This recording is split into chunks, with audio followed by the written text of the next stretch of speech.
Hi, guys. This is Sharon, the Modern Savvy CPA, and welcome to another episode of Get Wealthy with Me. Today, we have Josh Greene, who is our Wellington Village Town inaugurate, product, right? I like it. Yes. Yes, the That's a great way to product put it. of Wellington, very own meteorologist. Josh is super young. It's your audience, the one that we want to talk to. So we're going to talk to a couple of things with him. We're just going to organically let everything come in. I'm going to get to know him. I know his family for a while, but I have never met Josh in person. I think I did one time. I've been around a couple times. I think I met you. Do you know where I met you? I I'm do going to not. tell you because my memory is not as bad as it used to be. Uh-huh. I met you when you were getting your suit at Macy's Oh, really? for your high school graduation. Wow. You and your mother was there when my son and I were there getting a suit. How about that? That was a while ago. That was a 7 while years, ago. something like that. Yeah, that was a while ago. I know you don't remember that, but I remember. I like it. Your memory is much better than mine, then. So far, Yeah. so far in our age, I'm only going to be 50 next year. You would never know. But I'm celebrating all year long. Good, as you should. As I should, right? Awesome. So tell us a little bit about, growing up in Wellington. And Right. we have a unique town here, don't we? We do. Very unique.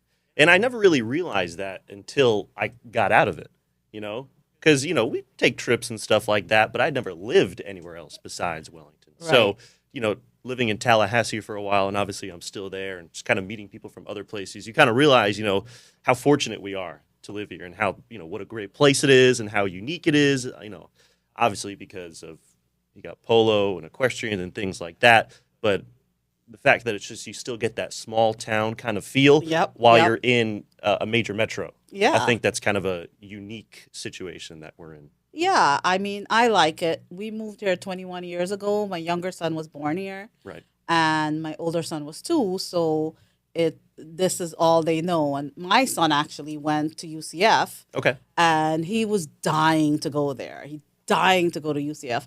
And he goes there, and then I'm like noticing, mom noticed. I'm sure your mom noticed this a lot without you even saying. Okay. And he says, I'm noticing, I'm like, what? Don't you like it? You were dying to go there. He's like, Mom, it's not Wellington. It's not Palm Beach. No, very different. Yes. A lot bigger, but, yeah, not the same qualities and characteristics. Yeah, we are in a unique town. Yes. So tell me what you liked about living here. Honestly, like I said, kind of still having that small town kind of feel. You still know a lot of people from around town, and the schools were great. I mean, Yeah. I had the best elementary, middle, high schools. Yeah. Had a lot of friends, played sports. Yep. So there All was, year round, right? yeah, definitely. So there was nothing ever to complain about. Yeah. I don't like the cold. It's not cold here, so I couldn't complain about that either. So no, it was really just a great experience overall. It's safe. It's happy. There's good people all around, and there's still, a nice mix of people. Right. Because It's diverse. Yeah, it is. In for many sure. ways, not just the color of your skin. I was actually, when I was looking for a place to come and live, Yeah. we are what America looks like. Like Right. if you look at the percentage of different cultures, different ages, we were a little higher up in age 21 years ago. We've come down in our average age. That's good. A little bit. That's a but good sign. yeah, this is what America looks like. And it's cool because, there's a lot of different jobs Yep. here in Wellington because, a lot of people still work here, but you can work downtown in West Palm. You can Yep. work in Miami, and you're only an hour 15 away. Yeah. So that's also kind of cool, just knowing that everyone does something different, and it's not kind of like one little unique thing that everyone does here. Yep. So tell us, like, how did you get in? So you're in your 20s. I'm not going to ask you how old you are. At 24, about to turn 25. Totally fine. What made you, and you're a meteorologist. Yes. Josh is our meteorologist. I've Right. mentioned that already, but I'm going to mention it a couple of times. But I'll tell you one thing, though. There's still a lot of people out there, when I say meteorologist, they think I study meteors. It's not exactly the case. I like that. Meteorology is the study of weather, so you can call me a weatherman. Yeah. Much easier, weather person, whatever's easiest for you. Yeah. I definitely doesn't offend at all. But I like meteorologist. Yeah, that's the fancy sciencey term. So I'm a fancy signy person. good. All right, I'll take it. So tell us how you decided, like through your high school career, what did you do when you were looking for a career? Like, Well, so originally I wanted to be a marine biologist, mm, study a bunch of different ocean creatures and stuff. And then I realized I didn't really want to live on a boat for months at a time.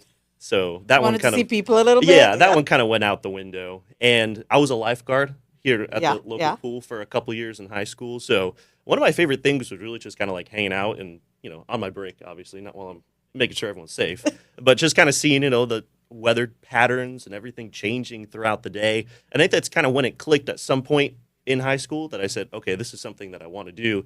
And then specifically, I also wanted to be on TV because there's a lot of different fields in meteorology. You can Right. do research, you can work at the National Weather Service, or you can be on TV. Right. And that was the one I wanted to do, not just to stand in front of a camera and smile the whole time, but kind of having that community outreach that Right. you would be able to do. That a lot of people would know you and you can get involved a lot more. So I kind of combined two different things I wanted to do into one job. I like that. So you wanted to help people, but on a larger scale. Oh yeah, definitely. 90% of our job, 95% of our job, we're not saving lives on a day-to-day basis. But there are certain days we know where we do, and what we do actually makes a big difference. Absolutely. You guys dealt with a couple tornadoes not too long Yes. ago when My development specifically. yeah, I'm Yeah. sure I saw lots of 4 houses down. crazy, right? Yeah. Yeah, scary stuff, Yeah. and not a lot of folks were expecting that. So Right. first thing you automatically do, you switch on the TV and you try to see what's going on the Absolutely. weather. And you don't do that on a daily basis. I Right. understand, it doesn't Yep. fit into everyone's schedule every day, but days like that, our job becomes really important and meaningful. And it, Yeah. feels good afterwards to know that hopefully you helped at least someone out there stay safe.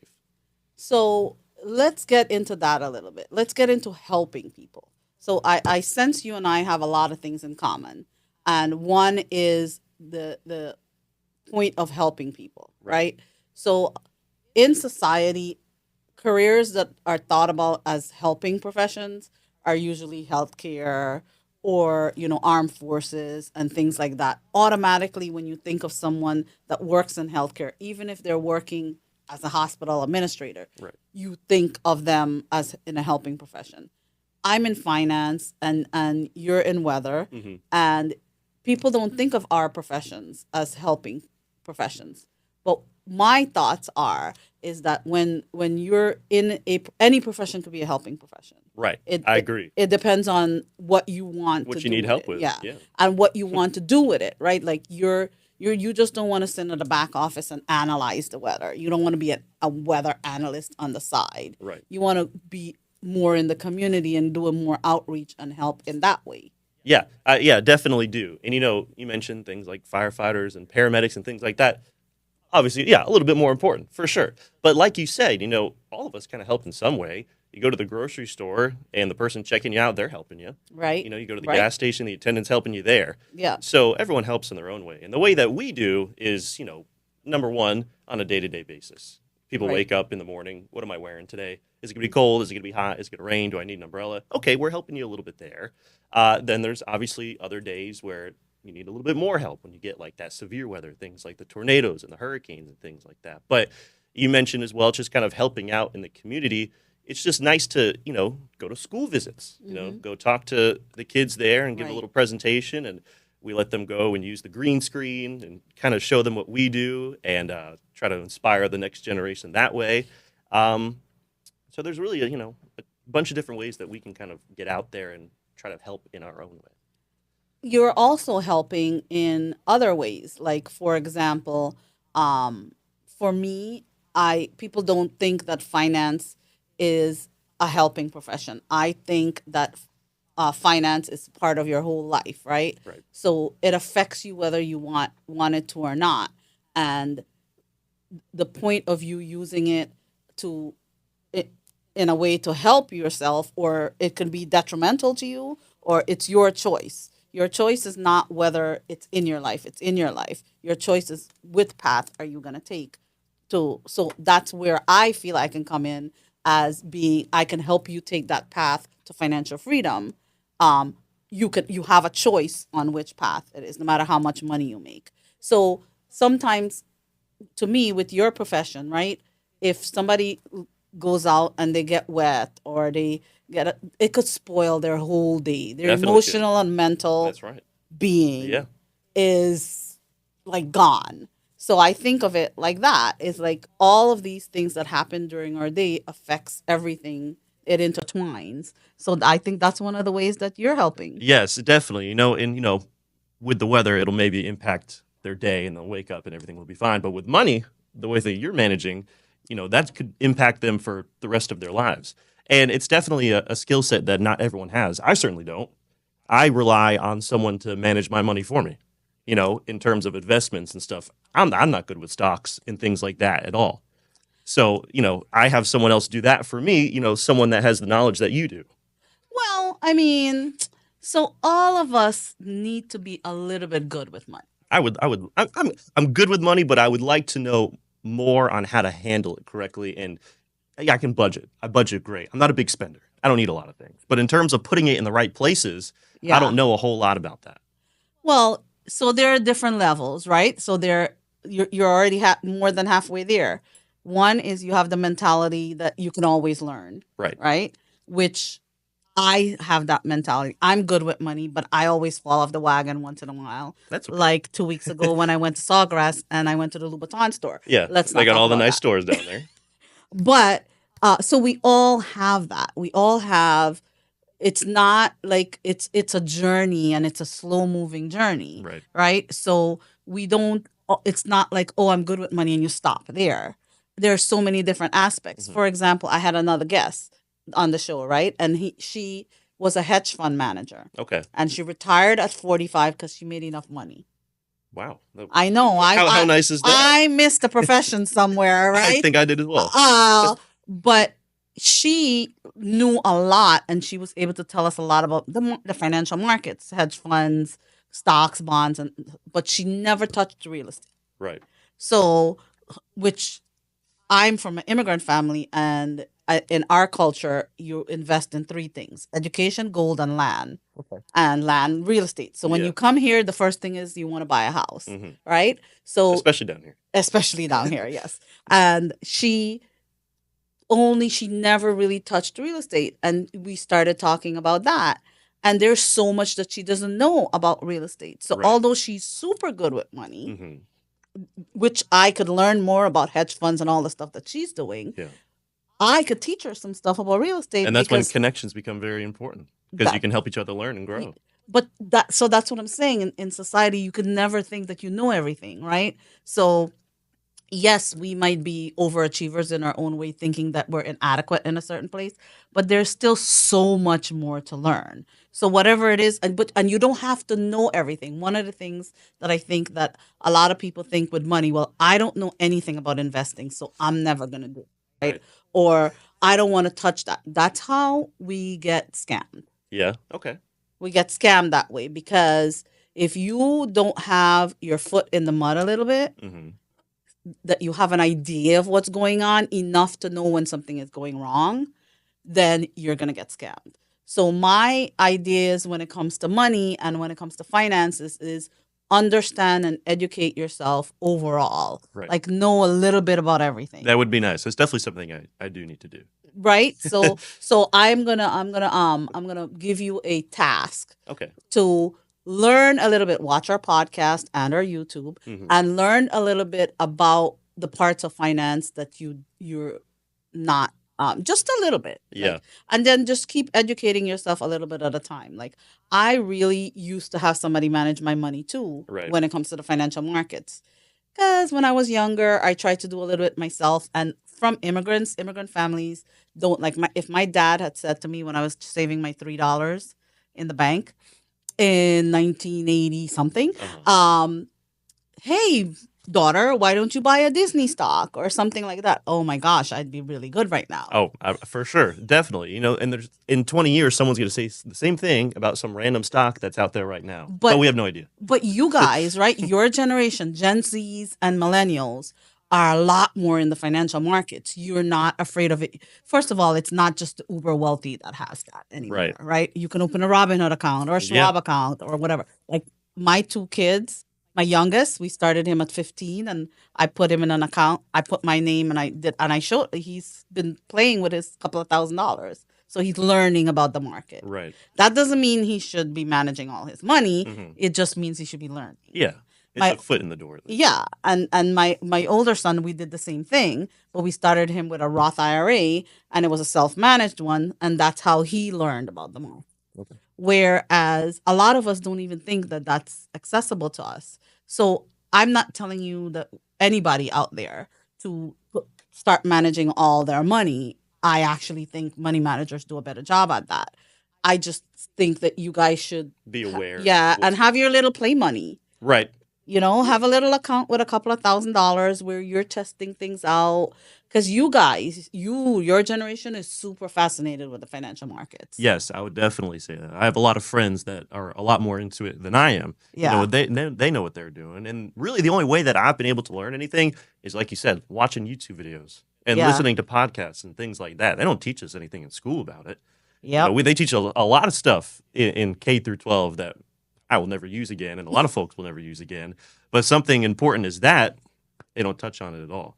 Take an economics class. I think I did at one point, and it didn't touch on investment accounts and retirement accounts and all the things that actually matter now. So at some point, someone's got to think to kind of make some sort of mandatory class that gives everyone a little bit of the basics, so that they know what they're doing and everyone has an equal opportunity in terms of knowing what's going on when they Right. step into the career field. So I know you graduated from FSU, right? Yes, I did. So what did you guys do at FSU? Did you get any money management courses? What did you like about college? What did you not like about college? What do you think about higher education in terms of college education? Well, if you're a finance or an accounting major, you got nothing but it. So they were all set to go. But someone like myself, that's a meteorology major, it's strictly a lot of science and a lot of math. And that's what we need. Right. We need that to do what we do. Right. And then, every college, they kind of require certain other classes. Like you have to take a history class, certain credits that you need. And a lot of them are good credits. And the other ones are like, why am I taking this class? I don't need to know about this. It's not going to help me at all. So maybe it'd be nice to have one of those required credits to be something that has to do with, managing your money or finance to kind of help you out once you graduate. So That would be a nice required. So did you guys, like, even with your fraternities and sorority, you were in a fraternity? Yes, I was. Yeah, Phi Gamma Delta. So in your fraternity, did you guys do any money management classes? I there? did actually. No, we didn't. not official classes, but I did learn a lot more about budgets through my fraternity, because Yeah. each year they present it to us. Right. Like we're almost like a board of directors. Right. There's a treasurer, and he has like a committee, and they come up with the budget, and then they present it to the brotherhood, and then we vote on it, and there's a different couple options and stuff. But it was kind of cool to kind of see how that all worked out. And there was other things in there too. They were dropping terms I wasn't really familiar with, like return on like investments, stuff like that. But it was kind of nice to see it all broken down. That definitely helped me out a little bit in terms of understanding it more. So when you guys were in your fraternity, see, I was never in. I didn't go away to college. Yeah. My parents did not allow me to do that. So I never experienced that. So I want to know a little bit more about that world. So were you guys in charge of all of that, or did you Yes. have like a faculty? How does No, that work? that was the fun part. We were completely self-sufficient. There's a nationals. Yes, There's yes, a yes. so everything we do, we report back to them. Yeah. But they don't tell us how to manage our money, Right. and they don't tell us, how much the dues are per year per brother. Yeah. That's all up to us Uh-huh. and how to spend it. So we were pretty much self-sufficient when it came to that.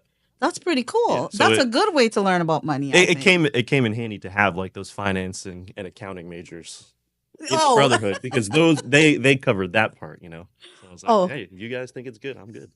Well, I think for finance and I'm trying to. We have a pipeline issue in finance and accounting. Okay.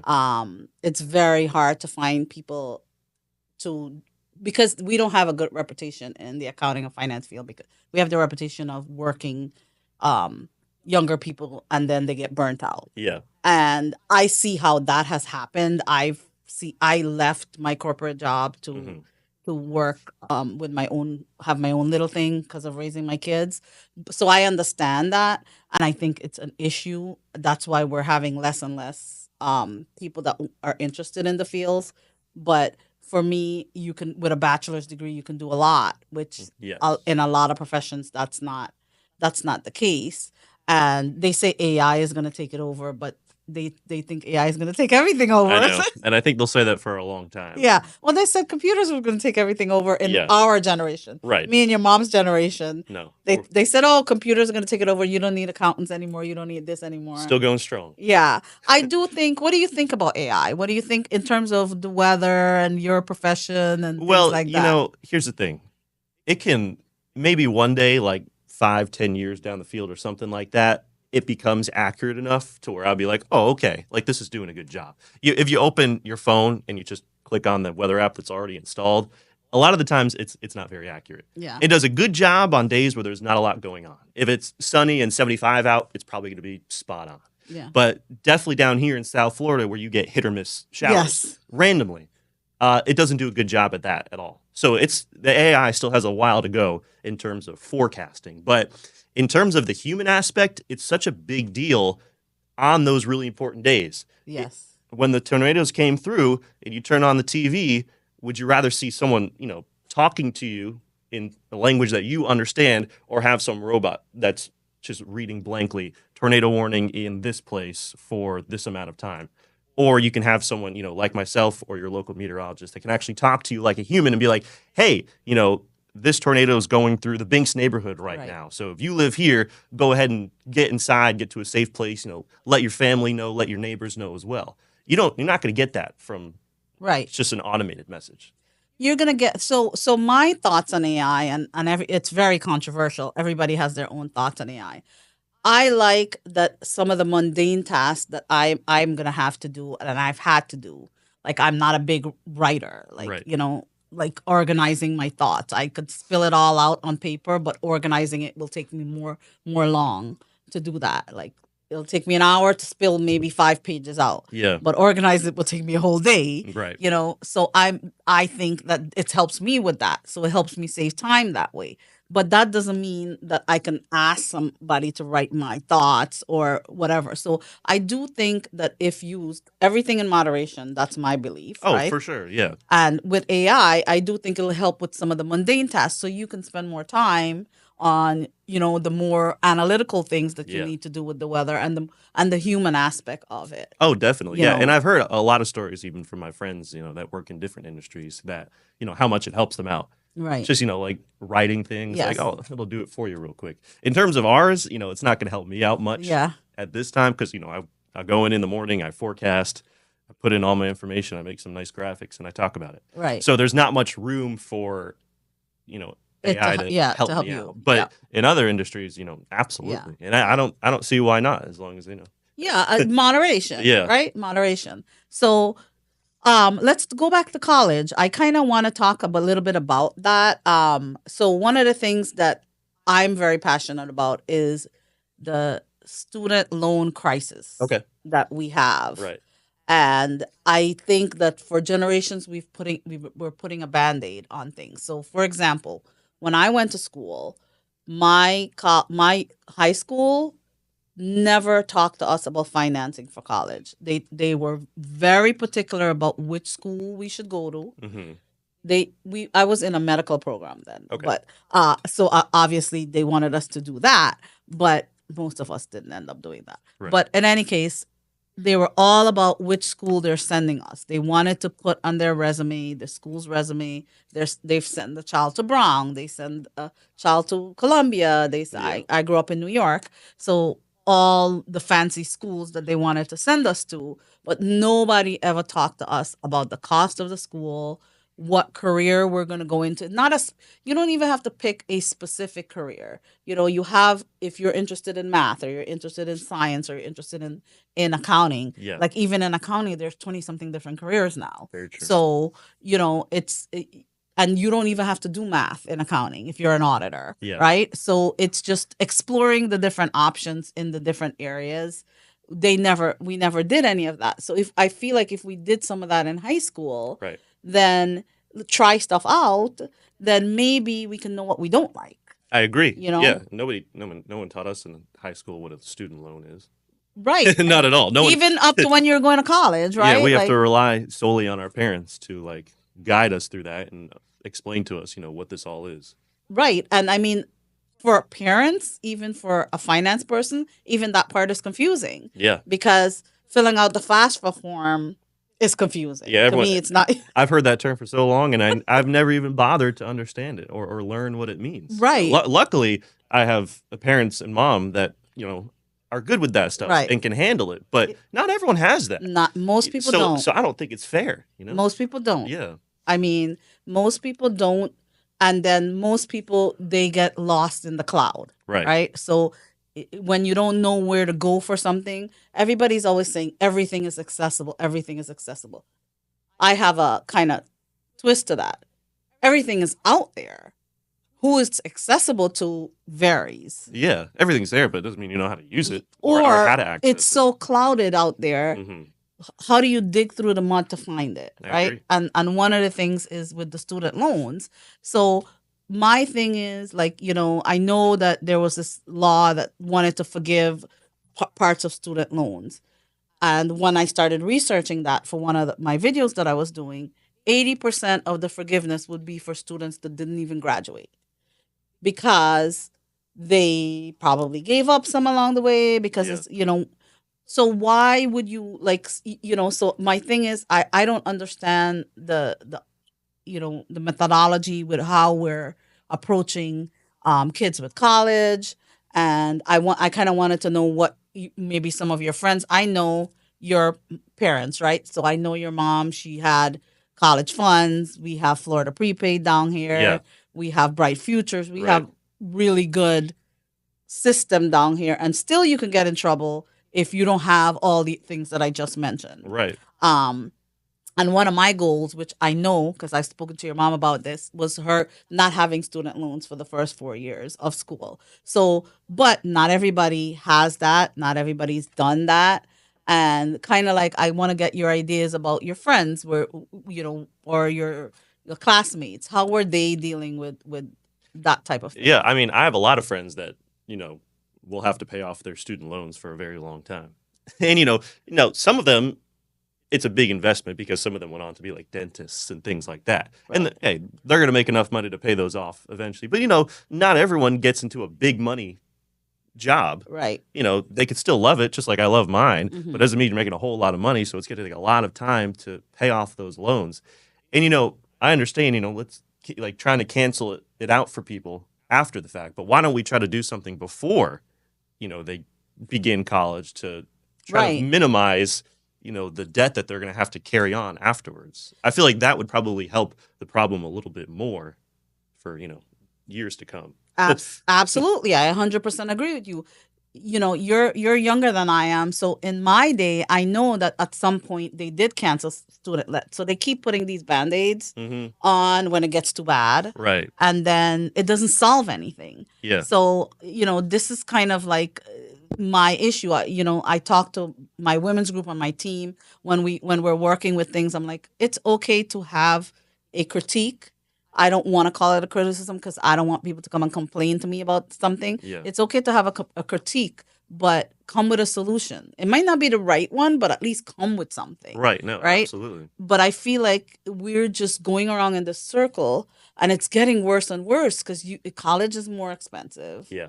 And like let's say one of your friends became a dentist, right? I know if they go to Nova down here, it's like $500,000 probably. Yeah. Crazy stuff. So then they owe like $1 million. Right. I mean, when do they get to live the life of a dentist if they come out with $1 million in loans? Yeah. Probably not until they're like 10 years into it, I guess. Maybe Yeah. if they're paying it off properly. Yeah. Or something like that. So it's kind of like, okay, so you go to college, then you go to dental school, then you specialize, you're like 30, Yeah. right? And then Then you have to pay your dental school loan. $1 million is more than mortgages that we have, Right. right? For, I don't know, 10, 15 years. So you're like 40, 45 years old when you actually could buy a house that you and I probably with no loans Yeah. could get in our 20s, maybe Yeah. 30s. So it's kind of like, so I think of education as an investment. And if you're not going to get the return, so this is where it's going to, I'm teaching you something now, okay? I'm all ears. If you're going to invest in education and you're going to invest this much money and time and knowledge, you're investing so much when you go to school, Right. right? And you have, and part of that's why the commitment is important, right? If you're doing all of that, what is your return? Like, what is the degree you're getting? What are you going to be making when you come? How marketable is it? Um, I'm not saying for all of us to go into all marketable, 100% marketable degrees, but know Definitely. what it is. So then you know how much you should invest before you get to that point. Yeah, and you talk about that return on your investment, obviously the money part, but your happiness is also a big return Absolutely. that you have to think about, If you get into an industry where you have to pick up hundreds of thousands of dollars in student loans and you'll make more money than most people, but it's not something that you love, Right. is that worth it at Right. the end of the day? Like I do something that I love. Right. I don't make a crazy amount of money, but I also didn't have to put in Right. a whole bunch of money like someone in the medical field would have Right. to. So, Right. you got to think about both that financial return, but also your return on your happiness and what you want to do, for the rest of your life so you can be happy every day that you wake up. Like I love going to work. I go to work all the time and I'm happy every single day. I love what I do, and that's not something that everyone can say. So in like my mind, my return was amazing. Yeah. Like what I put in was perfect. Right. Yeah. And you're not, you have the whole well-rounded thing going, right? Because you're not bogged down with the debt, Right. right? And to me, I never made in my career a whole lot of money in my whole 49 years. Yeah. You'd be surprised on what I've lived on. Mm-hmm. But it's the way I managed it Oh, absolutely. that worked. Yeah. The things I did with it. And my saying, one of my sayings, and Chala could tell you I have a lot of sayings. One of my sayings is gratitude makes everything enough. So when I was making $8.30 as a teller during college and trying to make it, it was enough. Yeah. And now that I'm making a little bit more, it's still enough. Do I think that you should stop being ambitious? No. Mm-hmm. But if you're grateful for the situation you're in and then work towards where you want to be, it does not matter how much your actual salary that comes out. You make that work. Oh, I agree. Yeah, it's based on how you want to live. I don't need a whole lot. Right. So I'm very happy, even though I Right. don't make a whole bunch of money right now. Maybe in Right. the future I will, and I'm going for that. For Yeah, sure. yeah. But even at that point, still, we're not very like lavish spending people and things like that. So, I'm happy with what I got. Yeah, so that's my thing is gratitude makes what you have today enough, but you can still work and be ambitious to where you want to go. And then if you have extra, you share. So Right. that's one of my things. Like one of the lady that I told you about the hedge funds, now her main goal is developing non-for-profits, teaching them about finance. Yeah. I'm going to help her with a couple of that type of stuff. So whatever, whether I have extra or not, I'm always sharing because sharing also makes everything enough for some Right. reason. So the happiness factor is what, has to come into it. So if you're only chasing the dollar all the time, Right.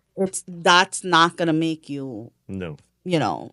no matter what dollar you have, 50 cents, 10 cents, whatever, if you are grateful for it, then your ambition and the way where you're going, and you can't just chase the dollar. Right. You got to chase happiness. You got to chase happiness. Yeah. And if you're chasing happiness, everything happens organically. Right. Everything happens organically. You don't, like I talk about intentional money management. I manage my money intentionally because I feel like in this world with all this noise, we have to be thinking. And what does that mean to manage it intentionally? I like that question. Yeah. So intentional money management means that you have your mindset and your motivation. Okay. And then the mechanics come in, right? So a lot of people that are out there, a lot of financial gurus, they teach you the mechanics. They'll teach you how to budget.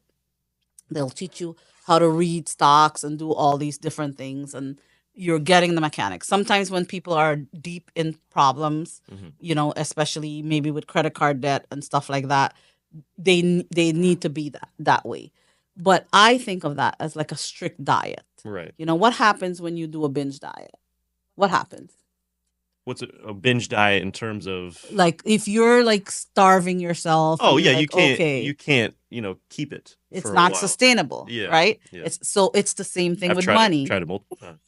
You go, Me you too. go a couple days. It's great. You're eating stuff you don't like to eat, but you're going to the gym every day. You're feeling good, Good. and then like Friday rolls around, and you're like, man, that cheeseburger meal looks real good, Yeah. and then you go and get it.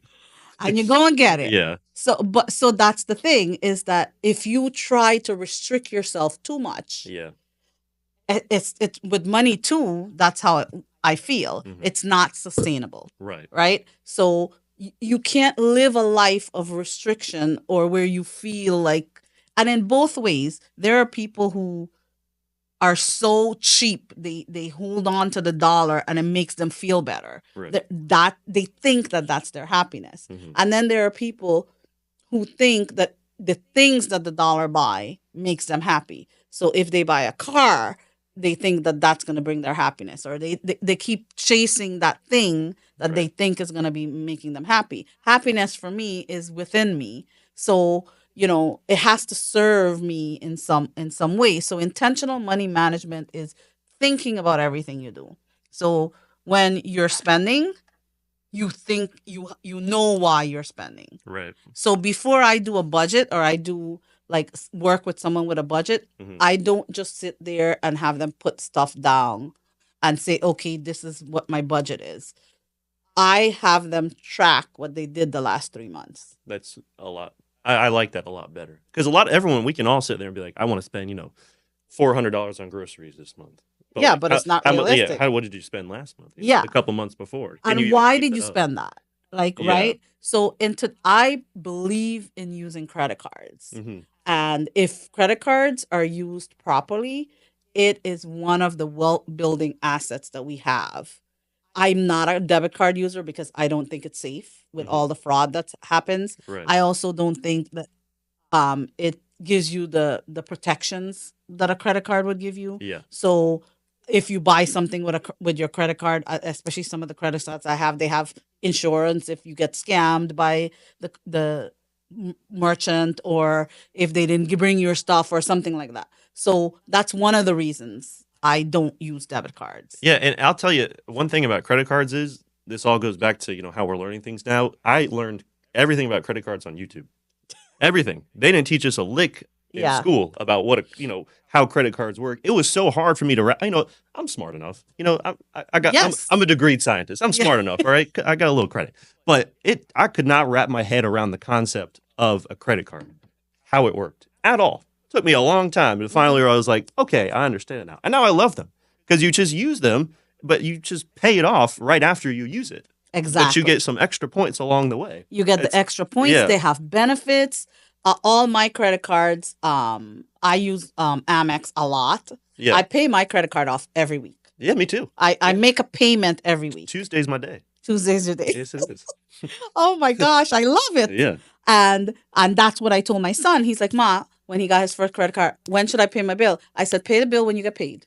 Right. Right? When Yeah. you get your check, you pay the bill off. Because I'm teaching him that way.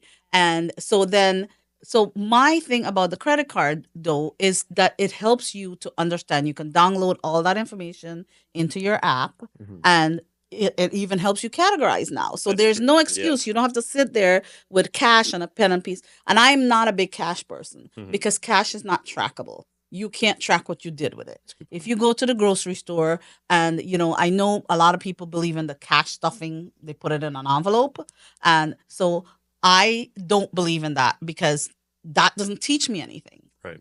It doesn't help me understand my mindset, and it doesn't give me any motivation to do better next time, right? Yeah. So when I go to the grocery store and I buy crap, we buy crap that we don't need too, All the time. right? So tracking your stuff and having everything down, you can track your credit card 10, 20 years before. Yeah. So it helps you to understand. It helps you to see the picture of what you are, because we all lie to ourselves about money. A lot. We A lot. I'm a big liar about money too. Yeah. So we if we're tracking it and we look back at it, we can't lie. That's a good point.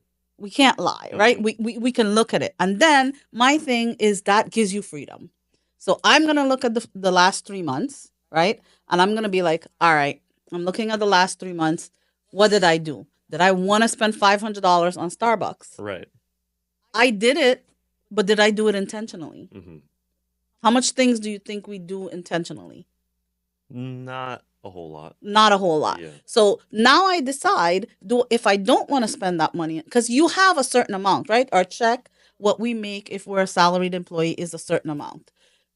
An opportunity cost. So I have a priority list, and sometimes the priority list is bigger, Mhm. longer, or not.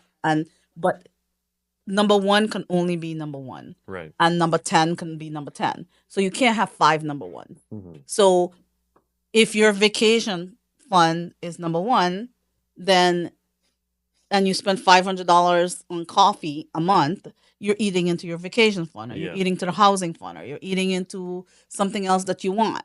So you have that certain amount. Where you prioritize it makes a difference. So that's what I mean about intentional. Look at what you did the last 3 months, and that's what you did unintentionally, Yeah. some of it.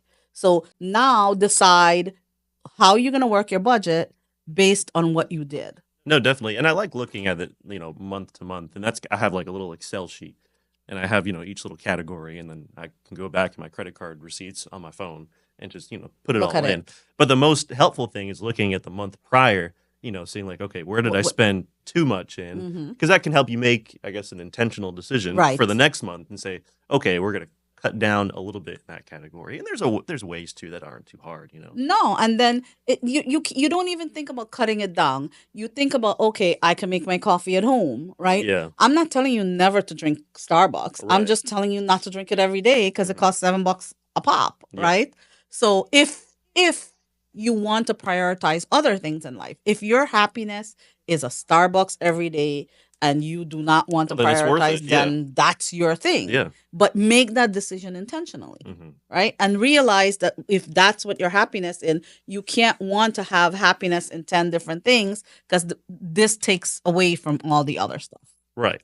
So you have to decide which one. Is this your priority or is this your priority? Yeah, no, and that's a great way of just kind of, keeping track of what's making you happy at the time. Because it could Right. change month to month too. There's certain It- things it that you could be could. saving up for a certain month, and then other months you're like, okay, well, I don't need as much of that, so I can kind of redirect it somewhere else. Well, that's why I talk about the priority list. Mhm. Nothing really comes off my list. Right. Well, things did come off. I'll have to say, like savings for the kids' college. Yeah. My youngest is going to go to college next year, so can't wait for that to come off. Right.